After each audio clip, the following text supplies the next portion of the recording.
The topic I'm going to tackle now is how do you manage the weight of this new e-bike? You've got a motor and a battery, so they're a little bit heavier than most. A lot lighter now than they used to be, but there's no denying if you're comparing it to a normal bicycle, they are a little bit heavier, so you've got that to think of when you're moving your bike around too. There's a couple of things you can do just to make life really easy for yourself. If I'm just moving this bike around, I'm going to put one hand on the handlebar, one hand on the saddle. I'm going to move my pedals so they're in front of my shins, and I'm going to just put my kickstand up. And now I'm ready to move this bike around with quite a bit of control, and this really quite easy to look after or to hang on to. So now you're moving your bike around. One thing you've got at your control when you've got your hand on the handlebar is you've got brakes. So say if I'm going to be walking my bike down the hill, I'm just going to have a little bit of brake on just to stop it from running away on me. And that gives you a huge amount of control. So your bike's really just walking along with you, and you can stop it at any time.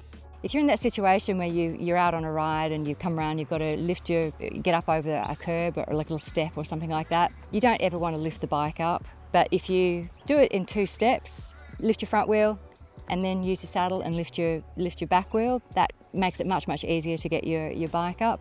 And similarly, if you've got enough time to think about it and you're really sort of in that situation where potentially you're trying to climb out of a steep hill, you've got your walk assist feature to help get you out of trouble. To use walk assist, you'll hold down your walk assist button. It will give you an instruction, and you need to keep holding that button down. And as soon as you start to move the bike, it'll tell you walk assist is active. And it actually feels a little bit underwhelming if you're on a flat, but you really feel it kick in as you hit gradient. And even on a really steep little pinch, the bike it can actually walk faster than you can in some situations. So it really does take the heavy lifting out of moving your bike around. If you're really finding the weight while the battery's in there a little bit too much, you've always got the option of taking the battery out, assuming you've got a bike with a removable battery.